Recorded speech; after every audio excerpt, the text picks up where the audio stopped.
When working with investors, it is always critical to identify their goal. Is their goal to buy something so eventually they can move into the home, or is it truly just an investment?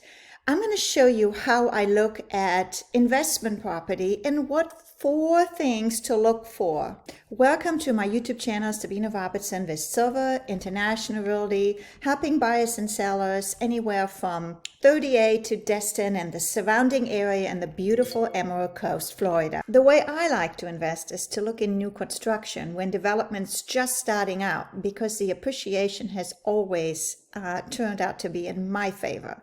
But overall, another option is to look at distressed property.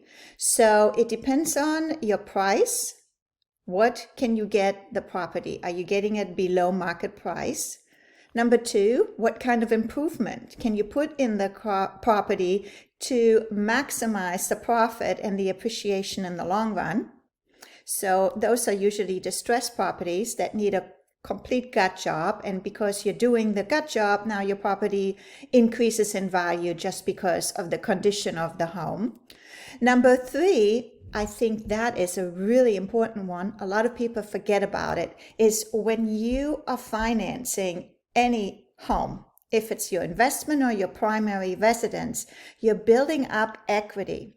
And if you're holding onto your home for at least 7 years, by the end you're selling your home, you have paid down some of your principal and you have built up an equity that comes back to you.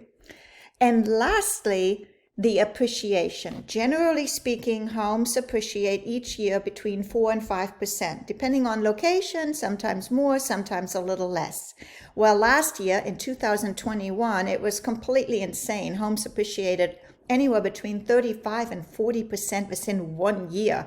Totally insane, isn't it?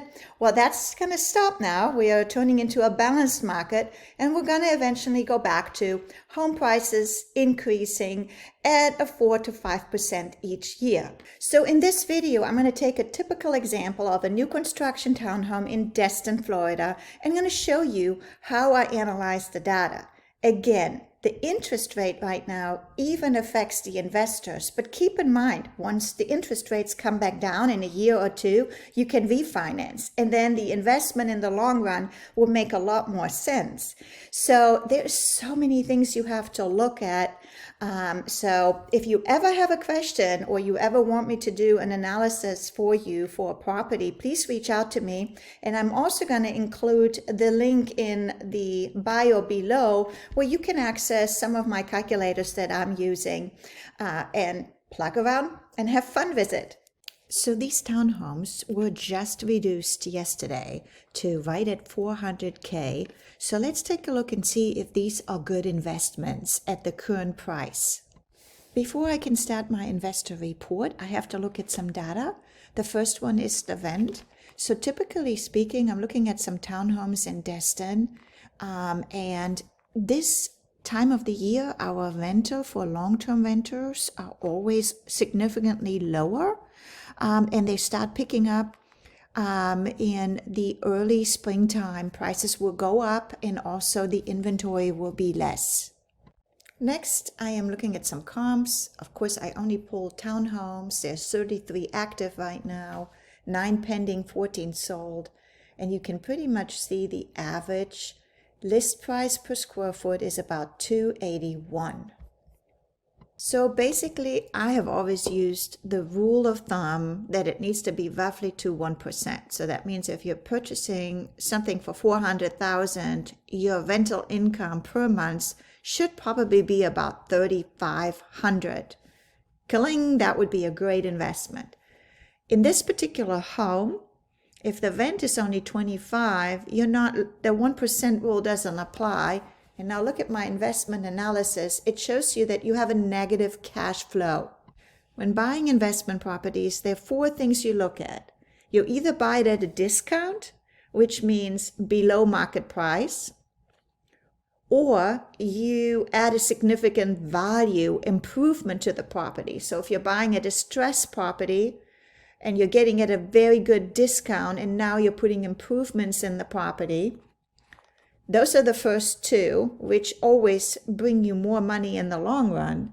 But there are other ways to look at investment property, and that is if you are continuing to pay down your mortgage over the 7 years. Let's say you want to hold this townhome for 7 years and you are renting it and your mortgage payments are being paid every month. You are buying down your equity. And then, of course, there is another factor.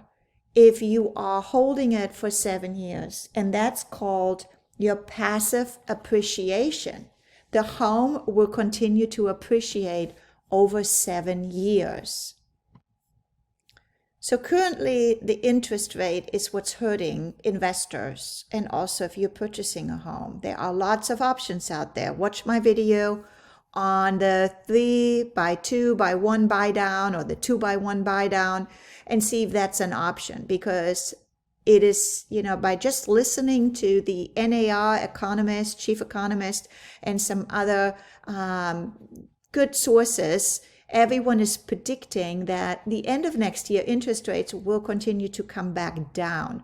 Will they go as low as 2.5%? I don't think so, but it will make a difference. So you can always refinance if you want to run the data. And I'll show you at the end what it would be if you're paying 4%, if the investment would make more sense. But let's take a quick look here. Your purchase price is $400. And then I put down an acquisition cost of only $5,000 because the builder is offering some incentives. I'm assuming you're financing, putting 20% down. The monthly rent, I was very conservative at $2,500.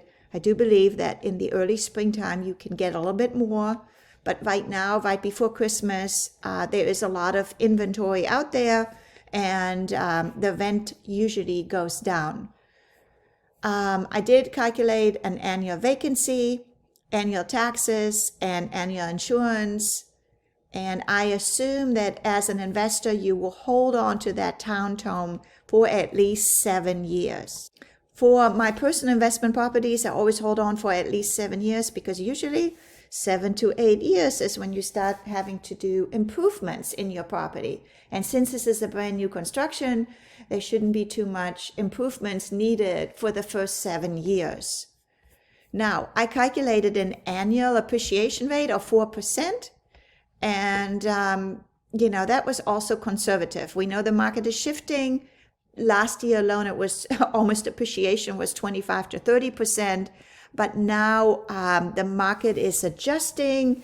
I don't think it's crashing. It's just adjusting. And I think we're going back to an annual 5%, 6% appreciation. So I just put in a 4% to be very conservative over the next 7 years. And then if you sell the house in 7 years, the projected cost to sell would be 7%. That would be including real estate commission and property doc stamps on the deed and closing cost. And just assuming that, as an investor, you're in a 22% tax bracket. So take a quick look here. Your net operating income is $21,000. You do have a negative cash flow. That means you do have to pay some money at the end of the year right now because of the interest rates and the amount of rent you could get. This is kind of what's important. Your first year, you are creating about $4,311 in equity. And now if you're holding it for 7 years, your total future wealth, if you are selling it after 7 years, would be $184,000. Running the same numbers with a 3% interest, which I don't think is going to happen, but just to show you the difference, you have a 6% cash on cash flow. You probably want to be at an 8%. At least I like to be at an 8% when I'm looking at investment property, but look at the difference. If your mortgage is 3% for 30 years, and then if you're looking at your total future wealth, that would be $224 $500,000 after you hold the property for 7 years. So yes, my friends, the interest rates are affecting everyone. But there are so many components to look at, if it is a good investment or not. Out of the 4 boxes, it checks the last 2. So if you are purchasing a townhome and you're holding it for 7 years, you will have passive appreciation and you will also build up equity. Keep in mind that it is truly important what your goal is. Is it an investment property solely, or are you purchasing it because eventually you want to go and live in the home? There are so many different questions in order to tell you if it's a good or bad investment. But I always encourage you to look at the data, look at the comps, look at the projected rental income so that you as a consumer can make a good decision if this is a good or bad investment. I hope you enjoyed this video. If you have any questions, please reach out to me. Until the next time, auf Wiedersehen, goodbye, tschüss, have a wonderful day.